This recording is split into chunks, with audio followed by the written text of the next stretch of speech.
Begin the card Daf, Pesachim Daf, begin 6 lines down the top of the Yomit. Shiur's co-spots because they're in the Cheskel, Tranitam Davachayim. Also, little Nishmas, my father, Mashar Nishmol Zevalevi, Olav Shalom, be Aliyah for his Neshama.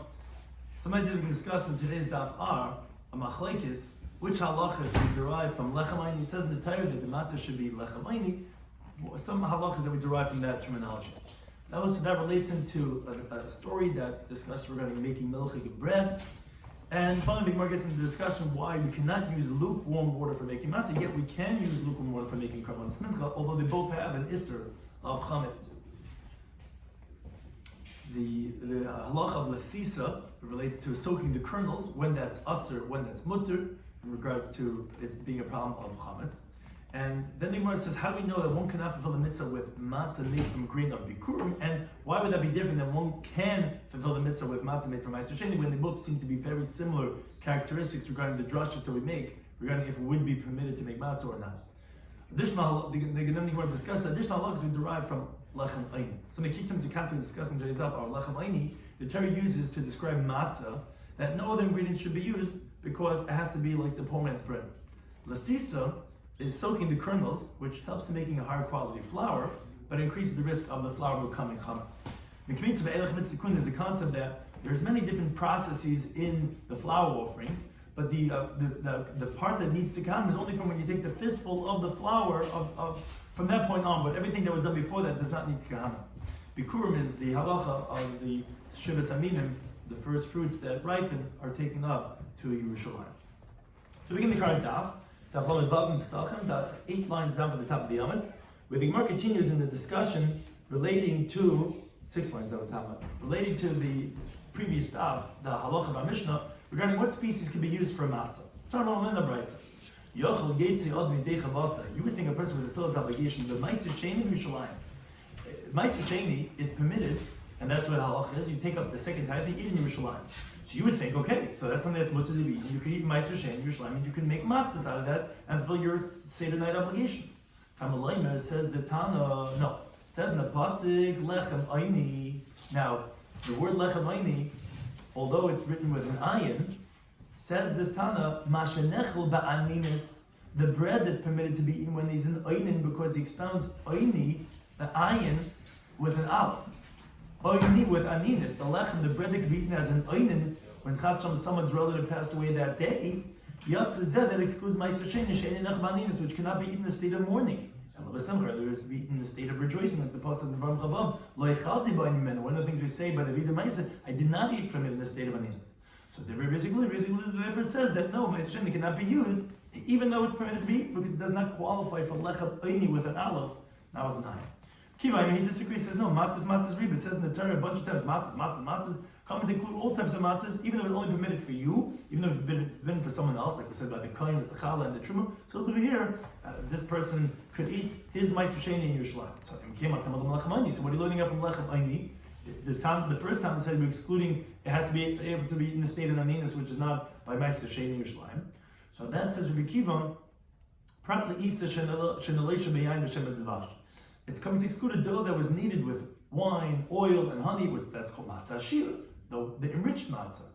Lechem ayni says it has to be no vasa mit meal, it has to be just flour and water. So says my time Rabbi Kiva, what's the reason Rabbi Kiva does not darshan like we used to believe? He says because miksav lechem ayni, does it say lechem ayni with a vav, which you could read then the ayin with an aleph to say ayni, which is aninas? No, aniksiv. It's written with a kamatz, although we pronounce it ayni, but it's written ayin nun yud, which there's no word ani even with an aleph like that. Ayni would make sense, but it says ani. Basically, he says, Mikarin and ani, do we read it ani? No, ayni karin, we read it ayni. Basically, how we read it or how we write it, we read it ayni, therefore then the ayin can be changed with an aleph. But then the Gemara says, Rabbi Kiva, hayde karina be ayni. You're right, okay, you're right. It's written ayin nun yud. So you can't do ayni with an aleph. But this that you recite it as a ayni, what does that come to teach? That's Kiddush Shmuel. Like Shmuel says. Because Amma Shmuel says, lechem ayni, it says, what does it mean lechem ayni? So the word ayni not only can mean poor, It's lechem she'oinen lo dvar mahabe. It's the bread that you recite. Oinen means like aniyah, to answer. It's like you recite a lot of things on it, which you conclude the halal. You say that the haggadah. That's why we uncover kan mechasen, kan megal and hamatzes. We uncovered because you have to say the halal. You say the haggadah on the matzah. That's called lechem oinen she'oinen lo dvar mahabe. Now, but then the Gemara asks, the Sabra Bekiva is really true that Bekiva holds Isish in relation to the Yain Mishem Dvash Shaloi. He said that lechem oinen is not excluding that it has to be able to be eaten on the seed of aninis. No, it's the lechem that oinen, the poor man's bread, not the wealthy man's bread. The wealthy man has wine and oil and honey. That you can't go ahead. That type of matzah you can't use. That's what lechem oinen is coming to teach. Is that really so? But Tanya in the Brisa and in the Brisa discussion, we're going to see that Rabbi Kiva actually held that it is valid. How do we see this? Like this. It says the Brisa in Lashon Isa, you cannot knead a dough for matzahs, the Pesach, on Pesach, but yain b'shem dvash, wine, oil, and honey, and actually because it actually is quicker to become chametzik, and the person cannot protect it. So therefore, v'im lash, if you need it with these other ingredients, so we have machlekes. Yomilami says tisarv miyad. You burn it right away, which Rashi explains is tomach chalamoy, not a Yom Tov, because in Yom Tov it's what's called havar shalol tzarf. It's an unnecessary, it's not an eichel nefesh type of a burning. Now, Rashi asked the obvious question. Didn't we say in the previous stuff from Rish Lakish that made Paris is not machmitzin? So Rashi says, no, it's not difficult. Because, and this is what Taisus gets into discussion too in the previous stuff, that Rish Lakish was only saying that you're not going to be chayiv karis for that chametz. It never becomes chametz gomer, but it becomes chametz neiksha, which is inferior type of chametz, which anyone that gets involved with kashrus, with Pesach, with all bezil, chametz neiksha all the time, these are inferior types of chametz. And that chametz actually is quicker by May Paris to actually become chametzik, and it's actually not possible to protect it. So it's interesting, the cheshbon, that it does not become chametzik, May Paris and machmitzin to be bona fide chametz. But it does actually become even quicker for the inferior, what's called chametz neiksha type. So therefore, says it's not protectable, you have to burn it right away. The Chamaim, they disagree. They say, no, you could eat it because they hold that you could be shamed. And Rasha's Begirs is not meyad, because the moment it's baked, it doesn't become chametzik. But you could eat it. V'amr Bekiva, that was two opinions. Bekiva says, he says, Shabbos, he says, it was my time to stay. Shabbos on the Yom Tov of Pesach. Israel Eliezer B'Shua, the great Tanoim Eliezer B'Shua. The lashti lam isa b'yayim b'shem dvash. I needed for them a dough on Pesach with wine and oil and honey, and that's what the contradiction is. They didn't tell me anything. So you see, Rekiva said you could make a likatchila. What I mean, didn't he just say before that the matzahs cannot be made from May Paris because it has to? Oh, so that's the Gemara's answer. But first, the Brisa continues. It says, although you can't knead the dough with those ingredients, but you could smear it on. Like you put the eggs on top of the chalas. You could smear it after you braid the matzah. Then you could do that. Now, the Gemara just points out, I saw in the Tanakama, that you just said that you cannot be lashon is not the continuation of Rekiva. Rekiva actually just said you could. According to the Tanakama, it says that you cannot knead it, but you could go ahead and be mekatim. Achamim and the sages say, no. If you can knead it, mekatim boy, then you could smear it with it. Veshem lashon boy, if you cannot knead it, then you mekatim, then you can't even smear it. Okay. But Veshav and everyone does agree, shem lashon as each of the patient, that you cannot knead the dough with lukewarm water, because lukewarm water actually makes it chametzik faster. So we have the mayim shalanu, we have the cold water. The lukewarm water makes it very chametzik. Okay, but one thing is, what's the contradiction? Here we find Rabbi Kiva saying you can make it like a tchila, and you see contradicts what he said before that you can't make it with yain shem and dvash. Says well, like that's not difficult. The first teaching that said that he holds it's invalid, it's b'yam tov rishon, is on the first night of Pesach when the matzah is an obligation. That's when you need it to be lechem oini. The poor man's bread is not enriched matzah, only flour and water. That's going to be invalid if it was with yain shem and dvash. The second brisa that he permits it was b'yam tov sheni, on the second day of Yom Tov, when you don't need to have lechem oini, just not chametzik. That's not going to be chametzik. Because that was Rabbi Shloimy Schwartzberg. Rabbi Shloimy said to his son, Yomei Kama, the Ershter talk from Pesach, the Seder night, like the Lishli B'chalba, don't go ahead and eat it with me with milk. You can make for me the matzah with milk, it's okay. You can make with other juices. But says the Gemara, but Tanya in the Brisa, Stamazai, how could he have done this? You're telling me that he asked them to do with milk, just not on the first night where it's okay. But you have a problem in general. But Tanya in Loshen Esis B'chol, you're never supposed to every day of the year knead dough with milk. and Vilasha, if you needed it, Kol passes through the whole bread's forbidden. They heard because you might bring this in. You might bring to eat that bread, that loaf, with some flesh, with the child.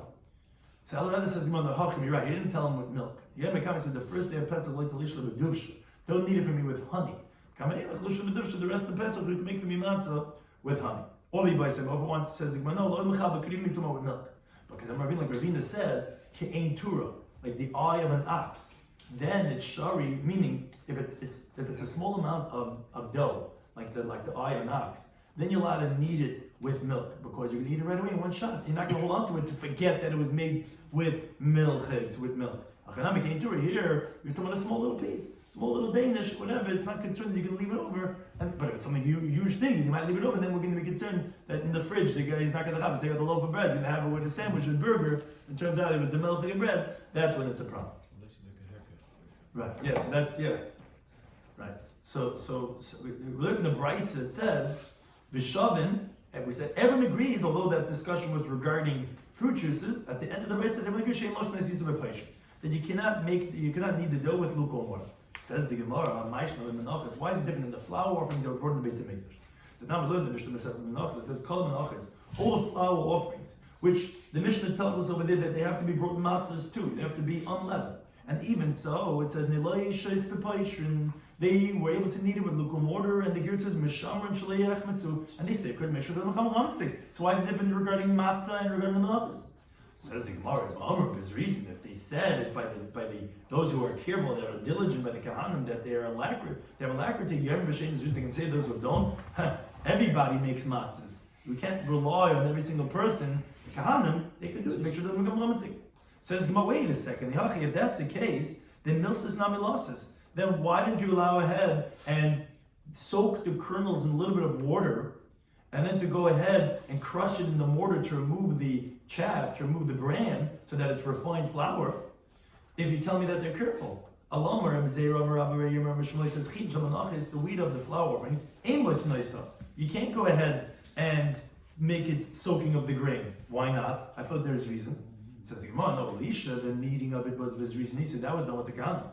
L'sisa, the soaking, that was less of his reason. That wasn't done with the Kahanim.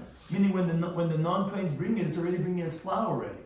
So the kneading, the Kahanim are doing. So therefore they're going to be careful. But the soaking that was done already in the process before, those are non-Kahanim, they're not going to be careful.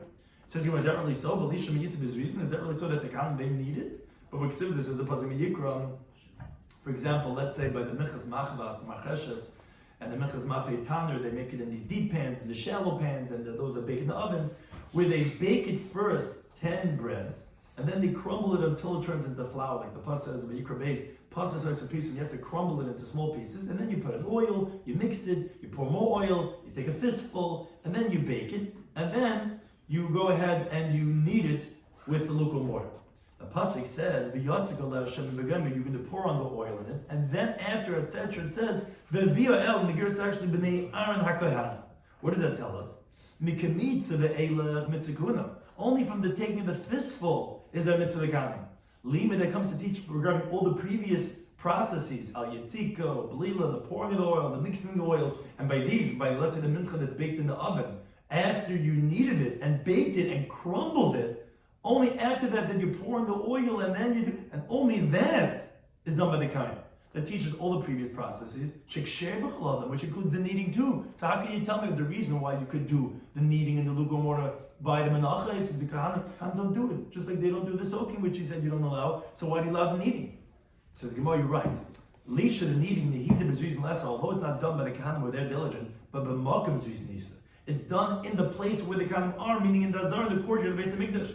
Because the machavas and the marcheshes, these pans that they would make it in, are clay sharis. And so too the oven was in the Beis Hamikdash.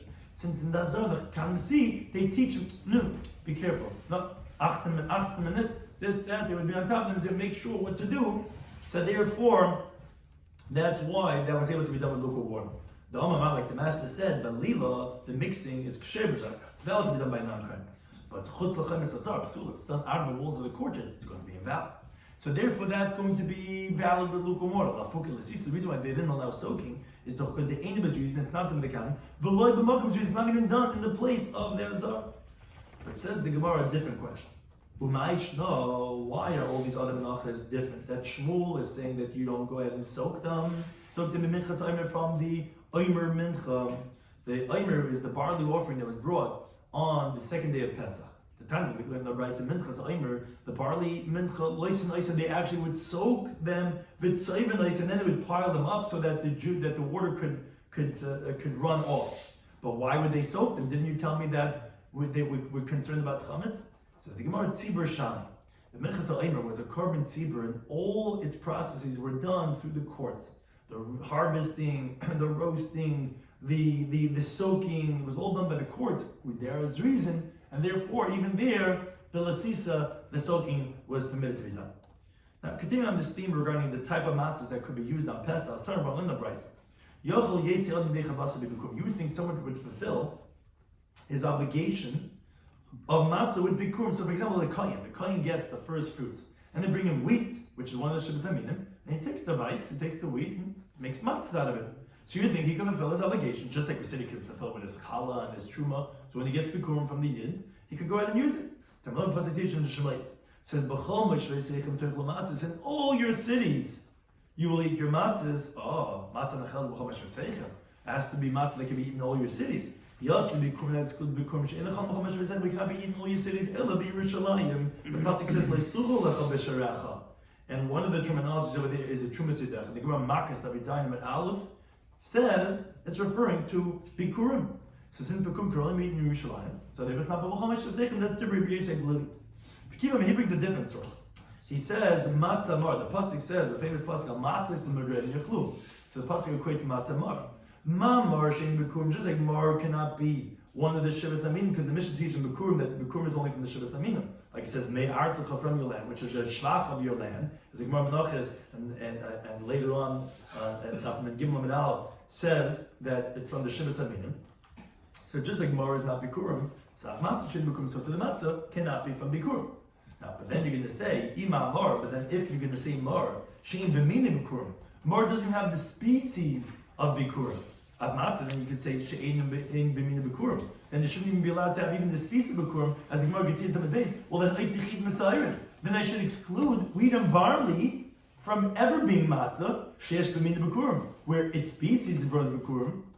That's what the Gemara, the drush is. It says many times matzah. That to tell you that no, even if it's mina is bikurim, you could bring matzahs from wheat and barley. But then the question is, matzah, but then including from the word matzah, says many times matzahs, then not full of bikurim now, then even the bikurim itself says the Gemara, you're right, that's a good question. If matzah is riba, then we should be including bikurim. Says the Gemara, how to be Rabbi Kiva. Kiva actually retracted from this hekesh of matzah mar, and you're right, he learns that bikurim from b'chol meshrei seichem, like Rabbi Yosef Glili. So although we had two different opinions of Yosef Glili and Rabbi Kiva, initially he wanted to say it's like mar, which cannot be bikurim, but ultimately he agrees with Rabbi Yosef Glili, the first interpretation, because then if matzah riba should include the bikurim too, because we have we should say that it's including everything. So, but Taisa has a wonder, why can't you make a shpal? But Taisa says this svara that if you let bikurim, if you let the mina bikurim, then you're going to let bikurim itself too. So it says the Gemara at the time we learned a brayso that's going to prove that Rabbi Kiva ultimately retracted. Why? The brayso says like this: Yochel yetzir adonai chavas b'bikurim. Same halacha we discussed. You think a person will fulfill his obligation of matzah with bikurim. Someone says in Shmais, no, b'chol mesh v'seichem teichel matzahs. All your cities, sheep matzahs. Which matzah nechaz b'chol mesh Shabbos, only matzah eaten in all your cities. Yetzir bikurim she'enachal b'chol mesh Shabbos. That includes bikurim, it's not eaten in all your cities. It'll be shmai. Fine. That's that drasha. But basically, now continues the brayso, and we'll see who's the time of the brayso. I would think that you're also going to exclude Meiser Sheni in Yerushalayim, since Meiser Sheni cannot be eaten in all your cities, because the moment you bring it to Yerushalayim, then you cannot deconsecrate anymore to eat it out of Yerushalayim, as the Gemara teaches Makkah, Daf Chaf Men Aleph, where the walls of Yerushalayim, they rabbinically are containing that the moment it comes into the walls, you can't redeem it anymore. So therefore, I would say, okay, so Meiser Sheni is the same way. It cannot eat Mechol Mesher Seif, it can only be eaten in Yerushalayim. No, that's to say matzah a few times in the Torah to tell you to include even Meiser Sheni, that you could make your matzahs out of Meiser Sheni Yerushalayim. And the question is, where do you see fit to include Meiser Sheni, Ulay to Bikurim, and to exclude that of Bikurim? Marbani Meiser Sheni. So what's the difference? Aren't they both the same thing? Why should matzahs be only including Meiser Sheni and not Bikurim? That's just the brace of Ma'abini Meiser Sheni. You know why I'll include Meiser Sheni? There is a way that it will be permissible to eat the Meiser Sheni in all your cities. How?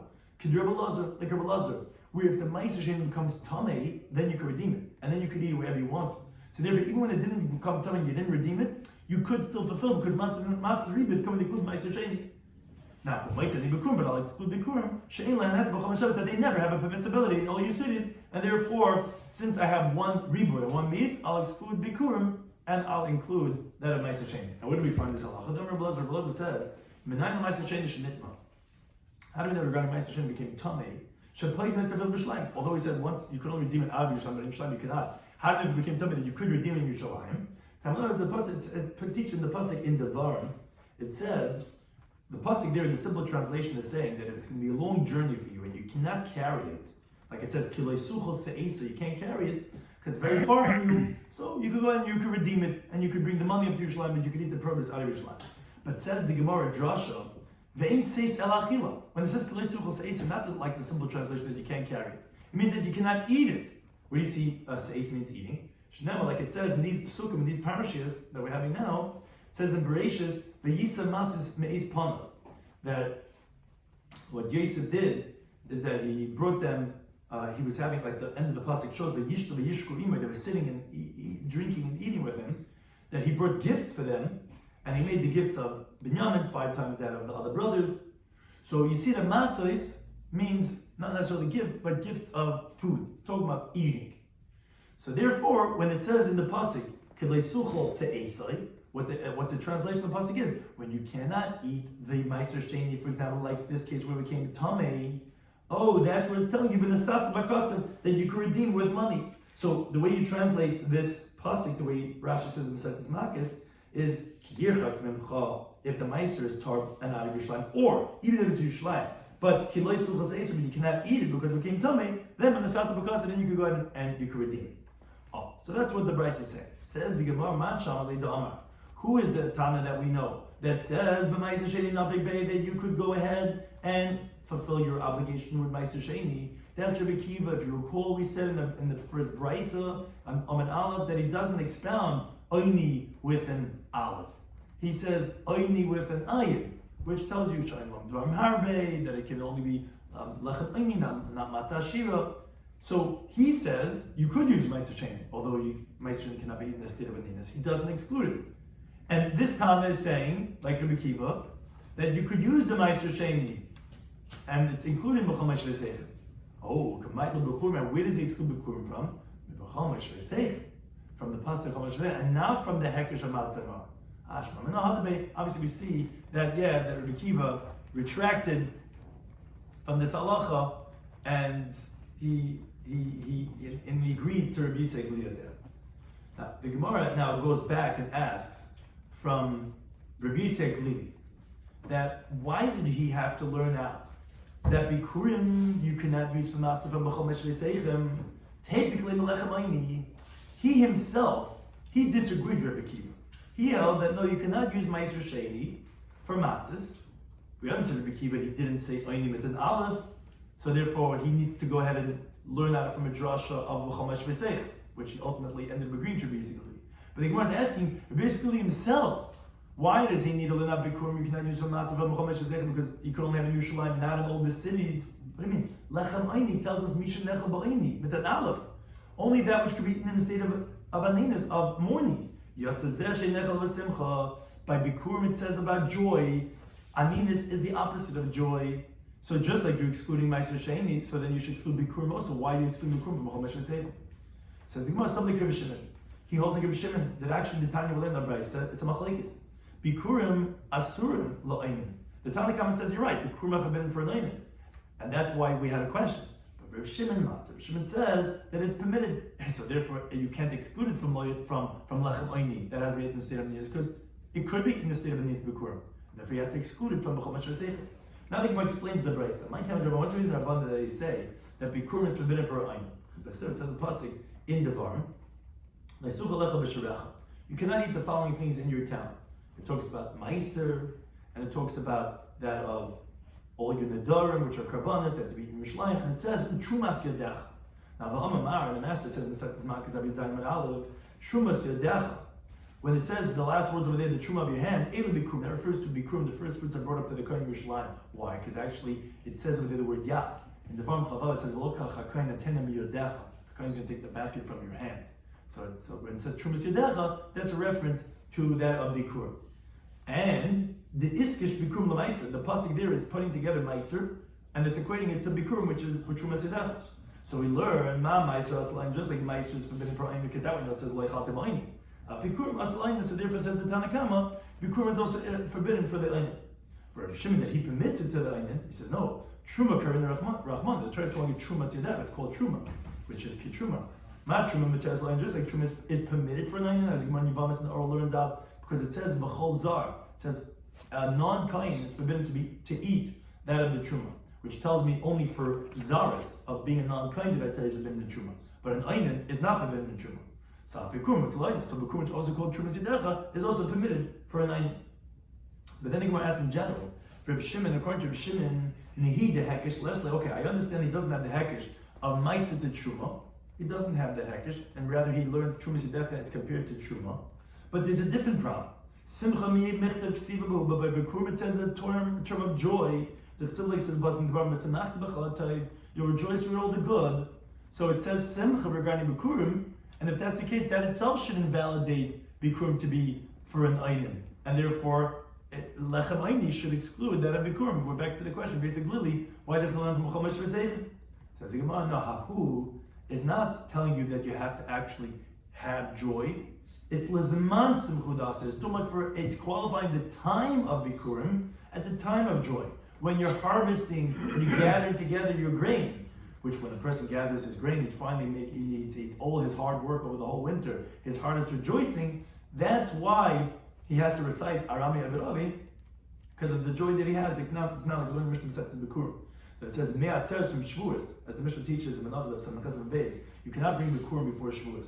Because the Shtei HaLechem that were born on Shavuos, that permits now for people to start bringing Bikurim, because the Shtei HaLechem are actually called Bikurim. As Shavuos is called the Yomim Bikurim, by Krivcha Mincha Chadasha. That's when you start bringing your Bikurim. So from Shavuos Vadachag up until Sukkot, in that time period is the time of harvesting, and the person is rejoicing in his hard work.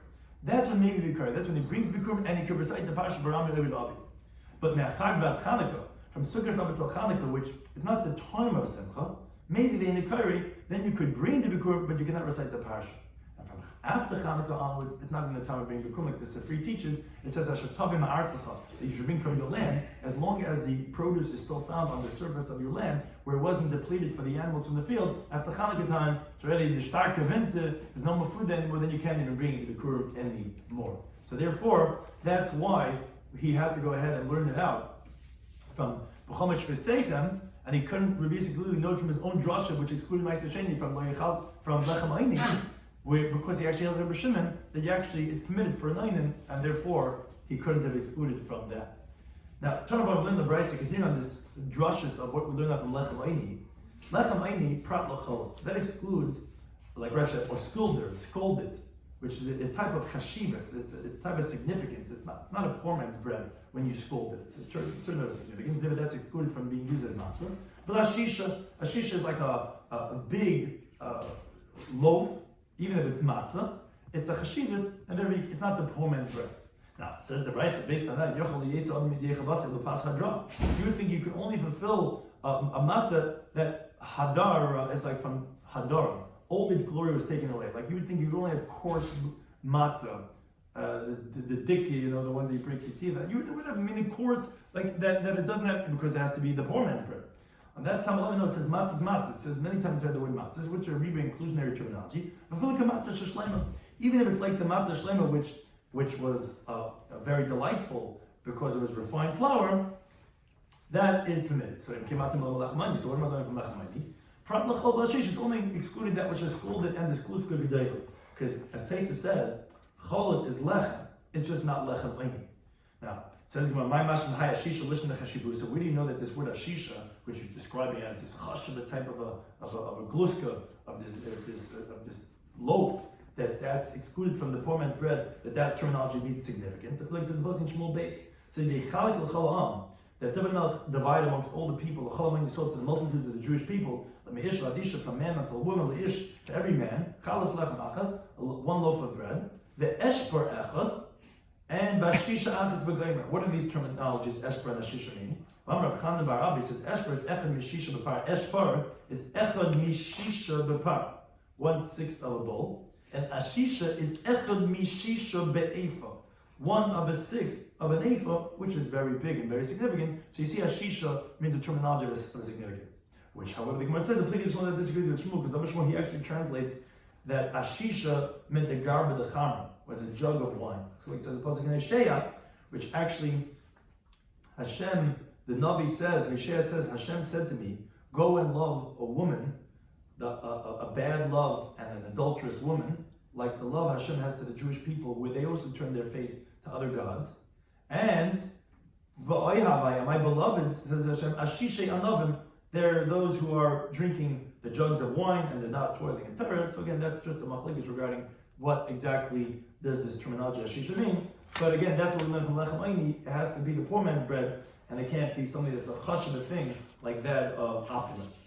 Something to discuss in today's daf, in Pesachim Daf Lamed Vav, we had machlekes if you could fulfill your matzah obligation with Meiser Sheni in Yerushalayim. On the one hand, which says lechem aini, which aini is with an aleph, is lechem aini, which is has to be eaten in the state of aninus, which Meiser Sheni cannot be eaten in the state of aninus. Or the other Tana says that no, matzah is matzah riba, we have a riba including even Meiser Sheni Yerushalayim. Now, that Tana says, so what do you do with lechem aini? It says it excludes matzah shira, which is the enriched matzah. We pronounce it aini, although it's written on it, it's pronounced. Yeah, then I come tell you something else. Sha'in love dvarim harbe. Means to say the matzah, you have to recite the Haggadah and the Hal on the matzah itself. Now, what do I mean? We find Rabbi Kiva actually said that matzah shira is kosher. He's saying that lechem aini is excluding matzah shira. We find Rabbi Kiva actually made it for the two big tanoim, Rabbi Yeshua, matzah shira. Yeah, that was by Yom Tov Sheni, where you don't need to have any more lechem aini. It's only the Seder night where he says it's going to be invalid with yayin, shemen, and dvash. Now, it's not that he told them to make it with milk, because that's in general forbidden. Rather, it was with honey, or actually, it was with milk, but came to like the eye of a notch, which is a very small amount. We're not concerned whether you're going to come to eat it with meat. Then we said that everyone agrees that you cannot knead it with lukewarm water. Now, menachas you could, because that is in a place at least, b'makom reason with a kohen, in contrast to lasisa, which is soaking, which is not done with the kohen. So even by menachas you cannot do it. Not with the mechas al-aimer, you could even do lasisa, because since it's all done by the tzibur from the harvest on, therefore we're not concerned that it's ever going to become chametzik, so you could even soak it in water. We said you cannot fulfill the matzah obligation with bikurim. First interpretation is because it's b'chol meishvaseikum, wherever you live. You can't go in Yerushalayim. Kiva says, no, because the pasuk is makash matzah mereimim, which just like Mor is not bikurim, so too matzah is not. But the Gemara says, no, Kiva ultimately retract from that. But he's the mandam that says that you could fulfill Meiser Sheni, and the price that says you can fulfill Meiser Sheni excludes bikurim from where? From b'chol meishvaseikum. It's obviously retracted. And like we said, because anyways, you should be including matzah's matzah, but not just the wheat and the barley, but also even those which are actually the bikurim themselves. Now, but then the Gemara asks on Rabbi Shloimy himself. He should exclude from lechem aini, just like he excluded Meiser Sheni, because it says aini with an aleph.